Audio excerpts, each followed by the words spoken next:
moving over to the American League, I thought that this wasn't going to be as interesting because I went through the NL candidates like, man, it's a good potential race. Then I went through the AL names and I'm like, man, there's a lot of guys here. On the performance side and injuries, even the Tyler O'Neill, Salvador Perez. Those are two guys who are off to great starts. Dalton Varsho, Jeremy Pena. There's a lot of ways to go with it on the hitter front. So let's start there in the American League. Which of those hitters is kind of jumping out to you as a guy that deserves this early recognition to be a name to watch in this race? This one's harder because the names that you listed were guys who just weren't good last year, right? And I would, even some of the names that I would prefer that are overcoming an injury, they still aren't established yet, right? Like Yeah. that's just part of the aches and pains of the early part of your career. So Logan O'Hoppe in LA doing big things. He was a guy that actually I had picked as my Rookie of the Year award candidate last year. So that's something, but still, who's Logan O'Hoppe to, I think, maybe the average baseball fan? You'd say the same thing with the Pasquatch, Vinny Pasquantino. He's another one of those guys. Or Casey Mize, who we love we love spreading the love for the American League Central and NL Central guys. So Mize coming back, but still didn't have much of a pedigree before this. I think Jeremy Pena would probably be a good one because after that phenomenal rookie season, whereby he's an MVP candidate there through 2022, the Astros win it all, and he's at the forefront there, and you say, wow, Carlos Correa, who, and he just steps up in a major way. He plays 150 games last season, but is just irrelevant. Just really struggles at the plate in a major way, and he was still solid overall, but he never reached that next step. I think that a lot of people were expecting. So good season in 2023, but definitely a step back. Maybe not even a sophomore slump, but I do like what Jeremy Pena has been able to do to push the Astros, keeping them from out of the basement in the AL West. They're still struggling, but I think that could be part of that his narrative to be AL Comeback Player of the Year if he can continue to contribute offensively. Jeremy Pena was what I wanted to talk about too, because I infamously on this show said I would take Jeremy Pena over Bo Bichette last year, which looks better. I mean, right now, hey, not as bad of a take. It was in reference to the fact that I liked him as a shortstop compared to Bo Bichette, who I thought would move off the position at some point. But Jeremy Pena's hitting 340, and at some point, you start to look at some of these seasons that the Astros are getting, and you're like, okay, yeah, they're a good team, man. So what's going on? Because Kyle Tucker, as we're going to talk about later, great start to his season. Jose Altuve, great start to his season. Alex Bregman, okay, that might be one of the reasons there. He's really struggling. But yeah, they've gotten some really good contributions up and down this lineup. And to see Pena hitting this well, we know he's not going to bat 340 this year, but is he going to hit 290 and give you Gold Glove defense at shortstop? Who knows? That really can be a huge development for them long term. I think ultimately you look at Jeremy Pena and you say, all right, his 2022 season, he hit 22 bombs, but his WAR was around 3, and last year it was around 3, and he played 150 games. So I don't know if he came back from enough to be considered, like you said, like what he's still establishing himself. It's almost as much of a breakout season as a comeback season. I think Casey Mize was an interesting one you threw out there because he came back from 2 brutal injuries, but then there's, okay, what level were you at before? So how much do you take that into account? I think when it comes to the injuries, he's certainly had to overcome a lot. And then I would wonder too on Salvador Perez. I mean, he's a guy that has such a name recognition to him. And if the Royals continue to be this team to follow, I feel like Salvador Perez is a guy that we have to keep our eyes on because I could see him getting a big voter turnout just because of how popular he is. If it wasn't for Cody Bellinger and the numbers that he put up last year, winning the award, I would have said, Ryan, he hit 23 home runs and had 80 RBI last season. How could Salvador Perez be coming back? But again, the precedent was set with Cody Bellinger, and Perez is on pace for, close to maybe a 30 homer, 100 RBI season, helping lead the Royals back to relevance there in the American League Central. So that certainly is plausible. Yuki Matsui in our chat, probably not the real Yuki Matsui. He's got to get ready for a game. Saying Mark Canha as a candidate. You could speak on this as a Mets guy. I think right now his numbers are probably similar to what he did last year. It's just maybe more appreciated in Detroit than it was with the Mets last year. So I don't see a big improvement there. But look, he's been a part of that Detroit team that's a step forward. And speaking of the Tigers, as you said, with Casey Mize, I think you could lean that way to him being a viable candidate because he was a number one overall pick. So he Yeah. does have that name recognition despite not ever being an American League All-Star. But you say, hey, you know what? This is a player that probably should have gotten that shine a little bit earlier had it not been for injury. So he is a viable candidate for sure. I think so. I think Myers would be a better candidate than Canna because Canna is, I mean, great start to the season for sure. Playing like he did for the Mets in 2022, not quite like how he played last year, but he also was great for the Brewers after he got traded there. So it's kind of a continuation of that. I don't know if he's coming back from enough. Myers, again, I think not only is he coming off Tommy John surgery, it was Tommy John and back surgery. So that's a lot to come back from. And like you referenced there, former first overall pick, to go and to look at what he potentially could mean for that franchise moving forward. That's a really big one to look at for sure. To throw out some other different candidates, we got Eric Fetty coming back from going to Korea and playing the KBO for a season. I think he's worth noting. I like that. And then also like Carlos Rodon's another one. So let's start with those two, and then we'll kind of work through because there's actually a lot of pitchers who are having some bounce back performances. So what do you think about Fetty or also Rodon? Yeah, that's an interesting one. Going over to Asia to play, and after just kind of not being the prospect that the Washington Nationals had really hoped that he would be, and in fact, holding on to him in a couple trades there in 2018 and 2019 when they were really making a push for the World Series, which they did eventually win. So I do like that story as come back, like in a literal sense, like he came back to MLB after being jettisoned elsewhere. I do like that one. Carlos Rodon is, I think, another quality one, especially with Garrett Cole being out. But just talking about him, a guy who just had so many limited starts last year after getting a really big contract. And even when he was healthy over his 14 starts, had a 6.85 ERA. So if he's able to continue to have success, he's in the mid threes right now, but that's still quality for the Yankees.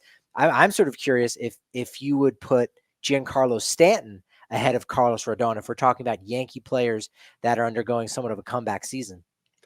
Stanton to me, I just he's hitting home runs. I mean, what does he have? 8 home runs, I think. So that is absolutely the case. But the between the low on base percentage, the fact that he still looks so just fragile every time you see him run. I mean, I know he cut the weight, and that definitely should help him and should bode well when it comes to just staying on the field this year. But man, it's sad to watch Stan play baseball at times when you have to see him try to beat out a grounder, and there's nothing left in the tank. So he's definitely a candidate though, because let's just say Stanton gets hot and has a Giancarlo Stanton 12 or 13 homer month, he could put up some gaudy stats. So I definitely think he deserves some mentioning for sure in this conversation. I want to run through some pitchers that it's just performance based, really, that they're coming back from. So Tyler Anderson, Cole Irvin, Brady Singer, Jack Flaherty, and your boy John Gray. Which of those guys sort of jumps out where, again, they're not really coming back from being hurt for the most part there, but guys that are early season, having really, really good runs of success here to start things off. I think John Gray could be a very interesting candidate. I think Cole Irvin has more of the story of a guy who struggled and was in the bullpen for much of last season with the Orioles, so his success has been great. But John Gray being this first pick by the Rockies, the third overall selection that year, and getting out of Colorado and actually catching up with him over the weekend, talking a lot about the pressure that he's put on himself. He still does that. I can remember our guy Kevin Henry talking with some of the Rangers in the clubhouse when he was there covering one of the postseason series, and it might have even been Dane Dunning saying like, "Hey, John can be really hard on himself, and he doesn't need to be. He's one of our big guys." So he puts that pressure on himself, and being a franchise saving draft pick, a guy that a lot of pressure was put upon him, and I think he felt every bit of that, and struggling in the 2018 wild card game. 2017 wild card game against the Diamondbacks, and on opening day in 2018, struggling again against the Diamondbacks, and then again in game 161, when if the Rockies would have won out, they would have won their first ever NL West pennant over the Dodgers, but they lost on the penultimate game of the season, and that's ultimately why they were forced into a game 163. So there were those big games where he didn't really perform and maybe didn't live up to a lot of expectations for fans, but he was still one of the best pitchers in Rockies history. And for him to go to Texas and pitch, incredibly well in the World Series, giving them some length, and then being their ace this season, going out and shoving and giving his team a chance on Friday night, and probably the closest the Rangers came to winning a game in that series. I think Jon Gray, that's a really good story for coming back from some mental adversity. Yeah, 100%. And you look at what they're sort of getting out of Jon Gray on that contract, a 4-year, $56 million deal. That's a lot of value that he's already providing. Just being able to take the ball right now. If you get a pitcher on a 4-year contract and he's actually taking the ball every fifth day, that alone, especially at that dollar amount, sign me up. But this is a season where we had a lot of doubts about that Rangers rotation in the first half. Who was it going to be? Nathan Eovaldi was obviously who we all were expecting. All right, he can hold down the fort. But Jon Gray, being a frontline starter, I don't think anyone had on their bingo card to start off the year. And here he is. He has been their best starting pitcher, their best pitcher, really. So Jon Gray is definitely a name that deserves a big mention, and a guy that I feel like he's a good guy to not necessarily put your money on, but still, like he's a guy that you're looking at, and it's all right. I feel like he can sustain this. Whereas some of these others, we don't know, whether it's because they never quite reached this level or just health-wise. I do want to give another kind of shout at Jack Flaherty, because we had a great article. So I want to encourage you all to read that at justbaseball.com. Look up Jack Flaherty, Just Baseball. You can find it. And our guy Clay Snowden, who wrote it, was talking about how, Flaherty has really optimized his mix. He's added some velo again, being able to throw that fastball up in the zone. His breaking balls have been much better this year. And all of a sudden, he's got a mix that's working for him, had a 14 strikeout game. And this is a guy that dealt with injuries. Last year, he was healthy, but did not pitch well, particularly after he got traded to Baltimore. And now he's gone to the Tigers, which is like this new, I think free agents are going to start to flock there. Great ballpark to pitch in, good pitching coach. Go over there, spend a year, boost your stock. I guess Michael Lorenzen didn't get the contract at the end of it, but he certainly pitched well last season. Jack Flaherty is another guy that I think can absolutely win this award. Yeah, this is a player that finished 4th in the Cy Young Award voting in 2019 in his age 23 season. And he said, oh boy, this guy is going to be very expensive when he finally hits free agency. Wouldn't be surprised if there were some conversations with the Cardinals trying to extend him and say, hey, this is the guy that's going to lead the way, the Cardinal way, after Wainwright's gone. He's that next generation. And then it fell apart for him, had some healthy seasons, but, was really banged up, and, went to Baltimore last year, and still didn't really work out for him with a winning franchise. So for him to do that in a year that, he wasn't very good last year, but the previous 3 seasons were spent a lot on the injured list. So I think he's one of those guys where you might make an exception for and say, well, he was never an all-star, but he was a name that was discussed a lot as being a young ace, and didn't really come together for him, but it is now in Detroit.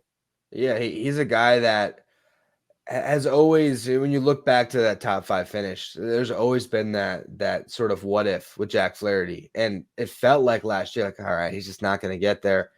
Now we're seeing it, and we'll see if he can sustain it. That's the thing with all of these pitchers we're talking about. You almost are able to buy into a hitter a little more. Like if I had to actually lay my money down, I might just say, all right, I'll go Tyler O'Neill, because I'm maybe less concerned about his ability to not only stay healthy, but keep the performance at that top level. But I think Flaherty is a really interesting name in this conversation. Looking at your athletic preseason predictions you pulled here, Royce Lewis, hurt again. Trevor Story, hurt again. And then Carlos Rodon, we already talked about him. He's got a chance. So I guess that's their batting average right there. It's when you do a preseason comeback player of the year piece, you're probably going to bat about 333. Yeah, no, for sure. Yeah, Lewis and Story had started off the season great, and he said, Yeah. "Okay, hey, those look like good picks." So that just makes it even sadder in a way. You say, "Hey, Yeah. these are comeback players who've have to come back from some physical adversity and being on the IL, and they go back on the IL, and you don't know when you're going to see them again." That's rough. That's really rough to see. I think the Twins, speaking of Royce Lewis, they've got two candidates, which I think you can make a case for depending on how well their full season goes. But I think Carlos Correa and Byron Buxton could Yeah. possibly fit in that category of guys who've had injuries that they've had to overcome them. Yeah, I would say Correa is right along that Bellinger build from last year, right? If he has a good season where he gets back to all-star levels and could even maybe sneak an MVP vote in by the end of the year because he just gets back to being Carlos Correa. And his numbers are very good early in this season. So definitely a good shout out there. We should have done this on the NL side. So if anyone's watching the broken up version of this on YouTube, go back and we'll put the pieces together on who our picks are going to be. But let's pick for the AL first. You have to pick one. Who do you think is going to be the comeback player of the year? And then we'll circle back and finish off the NL video. Man, I think the American League is harder than the National League, but I'm going to go with Carlos Rodon. Going back to the conversation that we had earlier in the show, you have to have a name. You have to have some recognition and superstar like status. Rodon certainly has the contract, and for him to finally play that way after a banged up season, a frustrating season last year, I think that puts him head and shoulders above the rest. I'm going Carlos Rodon for AL Comeback Player of the Year. All right, for me, I'm looking at a couple names. We talked about Jack Flaherty, definitely an interesting one. Tyler O'Neill, I just feel like he sort of should be the early season favorite, just how well he's performed. But I don't necessarily trust that to hold up.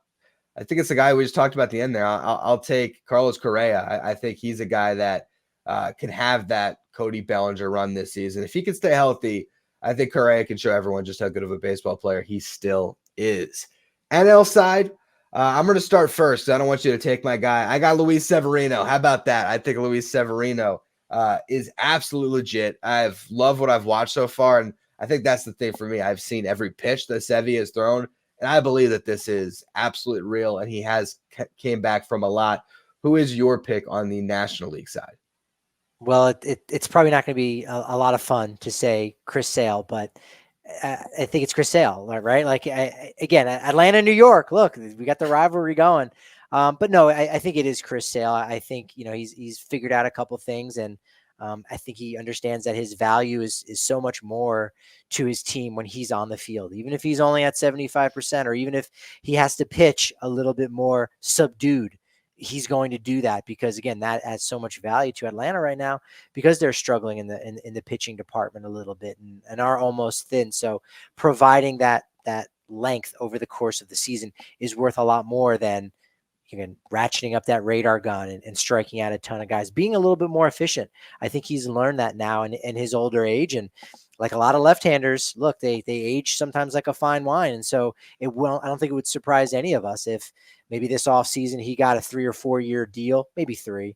But if he pitches 5 more years in the bigs at a really high level, again, he's figured out a couple things. So I'm going to take Chris Sale as my National League Comeback Player of the Year award winner.